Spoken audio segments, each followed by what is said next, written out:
আপনি কি ফোনের কৃতদাস? আপনাকে এই কোশ্চেনটি করছি। আপনি কি ফোনের কৃতদাস? মনের শক্তি বইয়ের একটি টপিকের নাম এটি। মনের শক্তি বইয়ের ২৮ নম্বর পৃষ্ঠায় যদি আপনি যান তাহলে এই কোশ্চেনটি পাবেন। আপনি কি ফোনের কৃতদাস? এই টপিকটি আজকে আপনার সঙ্গে শেয়ার করছি, পড়ে শোনাচ্ছি। লেখা আছে, প্রতিবার রিং হলেই সবসময় আপনার ফোনটি তুলবেন না। প্রতিবার রিং হলেই সবসময় আপনার ফোনটি তুলবেন না। আপনার ফোনটি আপনার সুবিধার জন্য ব্যবহৃত হয়, যারা আপনাকে কল করে তাদের জন্য নয়। একটু শুনতে খারাপ লাগছে, তাই না? পুরোটা পড়লেই বুঝতে পারবেন। আপনি যা করছেন তা চালিয়ে যাওয়ার স্বাধীনতা দিন নিজেকে, এবং অন্যকে বলুন যেন আপনাকে SMS প্রেরণ করে।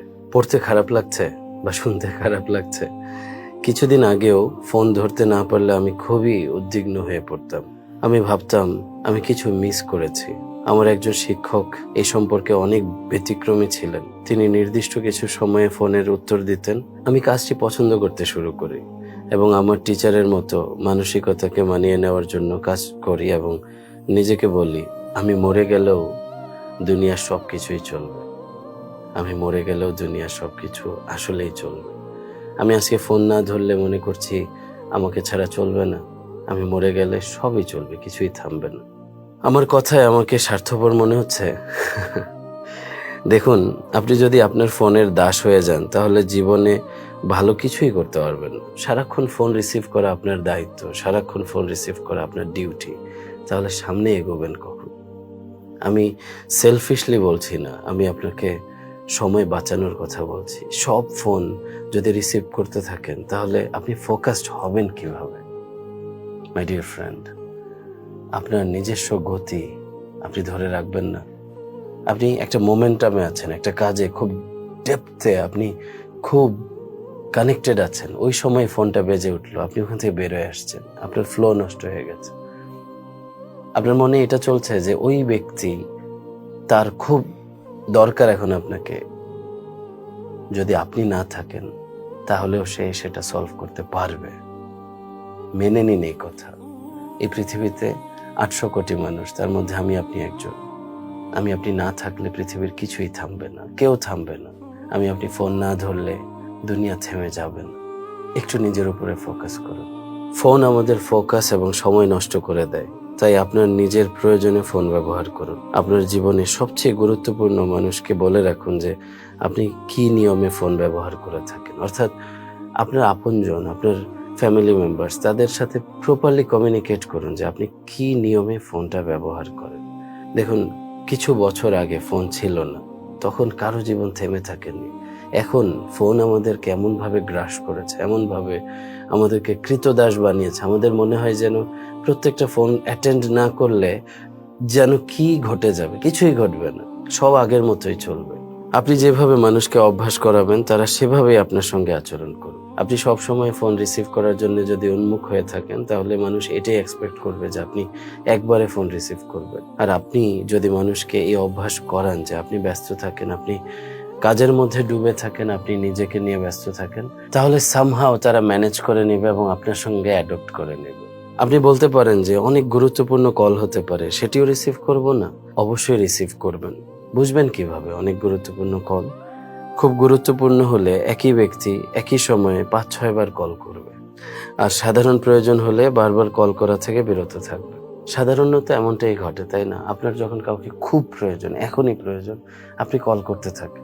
আর এমনিতেই খুব বেশি একটা প্রয়োজন না, কল করেছেন, আপনি মনে করলেন হয়তো ব্যস্ত আছে, পরে কল দিবে, আপনি কিন্তু second time third time call করছেন না। সো এইভাবে নিজেই বুঝে নিন যে কেউ আপনাকে খুব চাচ্ছে, এখন বারবার কল দিচ্ছে, আপনি সেটা অ্যাটেন্ড করুন। আদারওয়াইজ নিজেকে একটু সময় দিন, সাইলেন্ট মোডে রাখুন। আমার ফোন সেলফিশলি সবসময় ডোন্ট ডিস্টার্ব মোডে থাকে, তবে আপনজনকে আমি জানিয়ে রাখি যে আমি কোথায় আছি, আমি কি করছি, সেফ আছি। সারাক্ষণ ফোন বাজলে আমি আমার কাজ করতেই পারবো না, আমি সামনে অগ্রসর হতেই পারবো না। একটু বুঝে শুনে নিজেকে মানিয়ে নিন, নিজেকে অতিরিক্ত ফোন ব্যবহার করা থেকে বাঁচান। যদি সত্যি এটি একটি গুরুত্বপূর্ণ কল হয়, তবে কলকারী হাল ছেড়ে দেবে না, সে হাল ছাড়বে না, সে কল করতেই থাকবে, একটু পর পর ট্রাই করতে থাকবে। আপনি তা অবশ্যই বুঝতে পারবেন। মোবাইল ফোনের ব্যবহার বর্তমান বিশ্বকে সবার হাতের মুঠোয় এনে দিয়েছে। মানুষ এখন ঘরে বসেই দেশ বিদেশে যে কোনো খবর জানতে পারছে। শুধু খবরই নয়, বরং মোবাইল ফোনের কারণে তাৎক্ষণিক যোগাযোগ, ব্যবসা বাণিজ্য, চিকিৎসা, শিক্ষা ইত্যাদি সব বিষয়েই কাজ করা সম্ভব হয়েছে। মোবাইল আমাদের যেমন উপকার করে, তেমনি মোবাইল আমাদের ক্ষতিও করে। অর্থাৎ এটা একটা ডিভাইস, ভালো অনেক কিছু দিচ্ছে, আবার অনেক কিছু নষ্ট করছে। We need to understand how we are using this device, how you are implementing the device. একটা কথা এইভাবে বলবো যে use mobile phone, don't be used by mobile phone. অতিরিক্ত মোবাইল ফোন ব্যবহারে অনেক ক্ষতি রয়েছে, তার মধ্যে কয়েকটি হেডলাইন শুধু শেয়ার করছি, পুরোটা বলতে গেলে ভিডিও বড় হয়ে যাবে। 1 নম্বর হচ্ছে চোখ জ্বালা করা, চোখের ক্ষতি হওয়া, ব্রেনের ক্ষতি হওয়া, আর কি ঘাড় ব্যথা করা, কানে সমস্যা হয় যখন আমরা বেশি বেশি কিছু লিসনিং করতে থাকি, সাউন্ড বেশি থাকে। অতিরিক্ত ক্লান্তি, আপনি দেখবেন আপনি ফিজিক্যালি কিছু করেননি, কিন্তু মোবাইল ফোন আপনার ব্রেনকে এত টায়ার্ড করেছে যে আপনি ফিজিক্যালি টায়ার্ড হয়ে গেছেন। আর কি ক্ষতি হয়, মাথা ব্যথা করে, যেমন মেজাজ খিটখিটে হয়ে যায়, চিন্তা শক্তি কমে যায়, স্মরণ শক্তি কমে যায়, আত্মহত্যার প্রবণতা বেড়ে গেছে অনেক এই মোবাইল ফোনের কারণে। অনেক রিজন আছে, অনেক রিজন আছে, সেদিকে পুরোটা বই পড়লে আপনি বুঝতে পারবেন। কর্মপদক্ষেপ, কি করব এখন, বুঝলাম মোবাইল ফোন খুব ক্ষতি করে, এবার কি করতে হবে, ক্ষেপ কি হবে, 2-1টা এখন বলছি, বাকিটা নিজে নিজে তৈরি করে নেবেন। 1 নম্বর হচ্ছে মোবাইল ফোন যতক্ষণ আপনি ইউজ করতে চাচ্ছেন, কনসিয়াসলি পারপাসফুলি ইউজ করুন, যে কতখানি আপনার প্রয়োজন, কি প্রয়োজনে আপনি ব্যবহার করছেন, যে প্রয়োজনে ব্যবহার করছেন তার জন্য কতখানি সময় আপনার আসলে ইনভেস্ট করা উচিত। এই ক্যালকুলেশনটা করে মোবাইল ফোন ইউজ করুন। আদারওয়াইজ এই মোবাইল আপনার সারা জীবন কেড়ে নেবে, আপনার সুখ কেড়ে নেবে, আপনার সংসার ভেঙে দিবে, আপনার সন্তানদের ক্ষতি করে দিবে। Mobile phone is a dangerous device now, যদি আপনি প্রপারলি ইউজ না করেন। যদি আপনি মোবাইল ফোনের মাধ্যমে ইউজড হন, অর্থাৎ আপনি ব্যবহৃত হচ্ছেন, মোবাইল ফোন আপনাকে ব্যবহার করছে, তাহলে জীবন শেষ হয়ে যাবে। সতর্ক হন এখনই।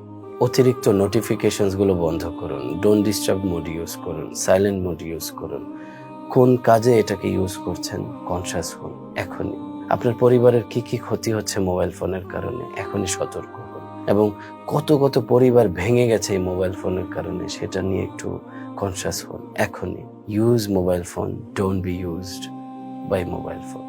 আপনার কোশ্চেন হবে যে এই ভিডিওটা তো আপনি ফোনের মাধ্যমেই দেখছেন, আমি সেই কথাই বলছিলাম, ফোনটাকে ইউজ করুন। যেটা আপনি শিখতে চান, জানতে চান, ভালো কিছু নিতে চান, সেটা কনসিয়াসলি ওই চ্যানেলে সার্চ দিয়ে ঢুকে দেখে ওখান থেকে বেরোয় আসুন। এমন না হয় যে স্ক্রল করছেন, স্ক্রল আপনাকে যেদিকে নিচ্ছে সেদিকে ভেসে যাচ্ছেন, এমন যেন না হয়। সেটাই বললাম যে এটা একটা ডিভাইস, আপনি কিভাবে ইউজ করছেন সেটা কনসিয়াসলি, পারপাসফুলি, উদ্দেশ্যহীনভাবে ভেসে যাওয়া থেকে নিজেকে বাঁচান। Thank you so very much. এই মুহূর্তে আপনি কি সিদ্ধান্ত নিলেন কমেন্টে জানান, এবং যা সিদ্ধান্ত নেবেন তার উপরে অটুট থাকবেন, নিজের সাথে কমিটেড হন।